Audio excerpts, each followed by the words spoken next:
تو سرچ ویندوز می نویسی جی ادیت اینتر رو میزنی، گروپ پالیسی باز میشه. گروپ پالیسی که باز شد میای روی قسمت ادمینستریتیو تمپلیتس، روی ویندوز کامپوننت کلیک میکنی، منوی کرکره‌ای باز میشه، میرین دنبال آپدیت میگردیم. ویندوز آپدیت، این ویندوز آپدیته.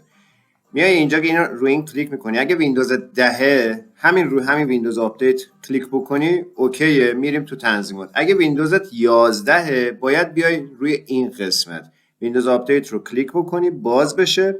manage update offered from ویندوز آپدیت رو باید کلیک بکنی. حالا این رو کلیک کردی، بقیهش دیگه همه مثل همه. میای اینجا سمت راست این در واقع آپدیتی که کلیک کردی و وارد منو شدی، میای پایین روی این گزینه Do not include drivers with Windows Update. برای ویندوز 11 هم دقیقا همین گزینه هستش.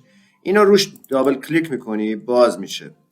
میذاری روی Enable که گذاشتی اوکی رو میزنی. چه اتفاقی میفته؟ دیدی وقتی ویندوزت آپدیت میشه، قبل از آپدیت ویندوز صدا کار میکرد، وای فای کار میکرد، هیچ مشکلی نداشته، درایورات هم اوکی بوده، ولی یه آپدیتی انجام میشه، درایورای ویندوزت در واقع درایورای سخت افزاری آپدیت میشه، بعد از اون یهو میبینی یا صدا میپره یا وایرلس درست کار نمیکنه و این داستان ها. با این اینیبل کردن این گزینه و اوکی کردن داری به ویندوز میگی که آپدیت های درایور ها رو بذار به اختیار من خودم میخوام آپدیت ها رو دستی هر موقع نیاز خودم انجام بدم. خودت سرخود نرو این کارو بکن. برای ترفندهای بیشتر پیج منو فالو کن.